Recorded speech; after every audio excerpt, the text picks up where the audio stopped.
طيب بالله عليكي لو مش انت اللي هتعملي الجمال ده، مين يا بنات هيعمله؟ بس قولولي، هما الناس اللي بيعملوه احسن منكم في ايه؟ تعالي بسرعه، مستنيه ايه؟ هاتي ربع صدر فرخه وهتعملي كل الكميه اللي قدامك دي.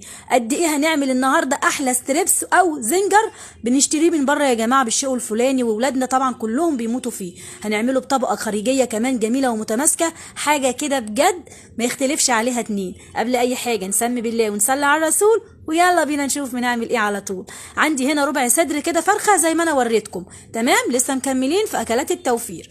هاخد ربع الصدر الفرخه ده، طبعا غسلناه كويس قوي والغسله التمام بتاعتنا. هاخده كده قسمته من النص زي ما انتم شايفين على طبقتين، وهاخد كل طبقه منهم هبدا اقطعها صوابع كده بالشكل ده، بالطريقه اللي انتوا شايفينها دي. عايزه اقول لكم بقى بجد خطير، هنعمله بتتبيله سهله جدا جدا بمكونات كلها في البيت يا جماعه، وبخطوات بسيطه جدا هتعملي الجمال ده. بصي بقى زي ما انا قلت لك كده، قطعي الفراخ صوابع، تمام؟ طيب عايزه اقول لكم اقل سندوتش يا جماعه من الحاجات دي من بره فيها قطعتين يعني، او قطعه ومقطعينها كده وعليها كلها سلطات وخضروات وخلاص، وهو الشيء الفلاني السندوتش بره او الوجبه من بره بقد كده. احنا داخلين على العيد والولاد بيحبوا يشتروا الحاجات دي من بره. تعالوا بقى هنعملها النهارده في البيت، وبحته فرخه صغيره زي ما شفتوا كده تعملي وليمه. بصي بقى يا ست الكل، قطعنا كده الفراخ صوابع زي ما شفتوا، نزلنا بيها في طبق او في بوله، وهبدا انزل عليهم هنا ببيضايه، تمام كده؟ وعندي هنا نص كوبايه من اللبن او الحليب بالشكل ده. طيب هاتي كمان هنا معلقتين كبار من الدقيق، تمام كده؟ صلوا على النبي يا جماعه في الكومنتات، ربنا يجعله في ميزان حسناتنا وحسناتكم.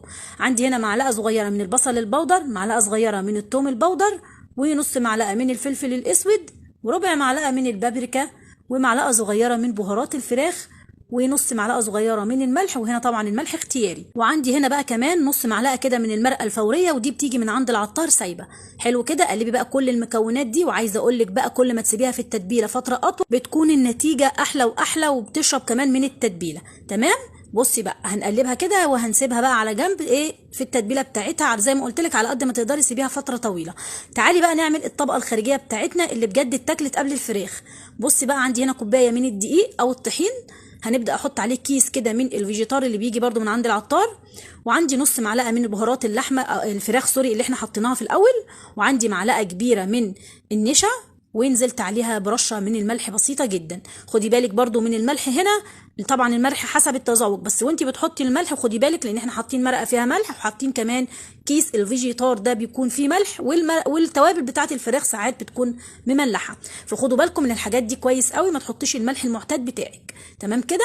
طيب هبدا بقى هنا اخد بقى من الفراخ بتاعتنا من الخلطه اللي احنا عملناها دي، ونحطها في الدقيق او الخليط الطبقه الخارجيه زي ما انتم شايفين كده. شايفين جمالها؟ انا هنا بقى لو انت حابه تعملي لها كده طبقه خارجيه سميكه، بتاخديها مرتين كده، يعني بتحطيها مره في الدقيق، تعفريها مره في الدقيق، وبعد كده بتاخديها تاني تحطيها في الماده السائله، وترجعي تاني تحطيها في الدقيق. بصي بقى هنا بتديكي النتيجه بجد تحفه، وبتديكي كده الطبقه اللي هي مكرمشه كده، او الطبقه اللي فيها تقشرات كده اللي في الاخر بصوا بتكون مقرمشه معانا، وبجد بتكون خطيره. اللي هتعمليه بقى يا ست الكل، وهتعفريه كده بالدقيق على طول، يكون عندك الزيت ساخن على النار، وتبداي تنزلي على طول بيه اللي انت هتعمليه، ما تركنيهوش يعني، اللي تشتغلي فيها حطيها في الزيت على طول. وعايزه اقول لك كمان ان دي من اسرع الوجبات اللي ممكن تعمليها، ووجبه حلوه ووفيره، وتكفي ما شاء الله من 3 ل 4 افراد. لو كل واحد خد له 3 4 حتت كده في طبق مع طبق مكرونه او طبق من الرز، بجد هياكل وهيشبع، وبجد جميله جدا، واحسن ما انت تشتريها له من بره. بصوا ما شاء الله هنا انا بوريكم الطبقات بتاعتها حلوه جدا، عامله طبقه خارجيه كده جميله، وزي ما انتم شايفين لونها بجد تحفه. جربوها يا جماعه، بس برضو ملحوظه وانتوا بتسووا الفراخ سووها على نار الاول متوسطه كده لحد لما تحسي ان اللون بدات يحمر معاكي، علشان خاطر دي قطعتها سميكه شويه، تمام؟ مش بانيه، البانيه ما بياخدش وقت لانه بيكون رقيق قوي، ده صدر فرخه فبيكون سميك شويه. فحاولوا ان انت برضو يعني ايه تسويها واحده واحده، ما تعليش عليها النار قوي علشان ما تاخدش معاكي لون بسرعه ومن جوه تكون نيه معاكي، تمام؟ ولكن هي كلها ما خدتش مني ما شاء الله في تحضيرها كله 10 دقايق.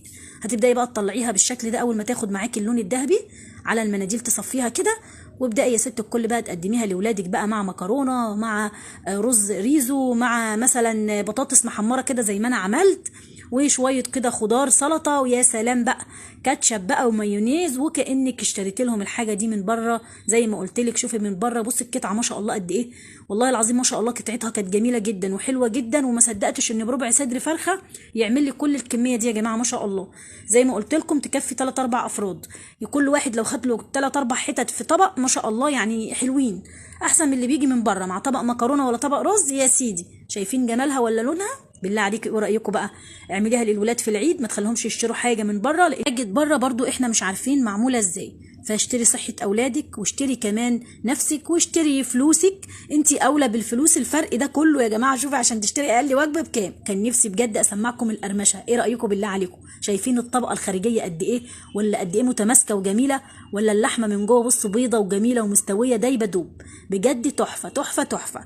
جربوها بنفس التتبيله اللي قلت لكم عليها، مفيش اسهل من كده. شويه البهارات دي موجوده ان شاء الله في كل بيت عادي جدا، والدقيق معلقتين دقيق، وعملنا احسن فراخ ستريبس. اتمنى الفيديو يعجبكم، بالله عليكم ما تنسوش لايك وشير للفيديو. مع السلامه.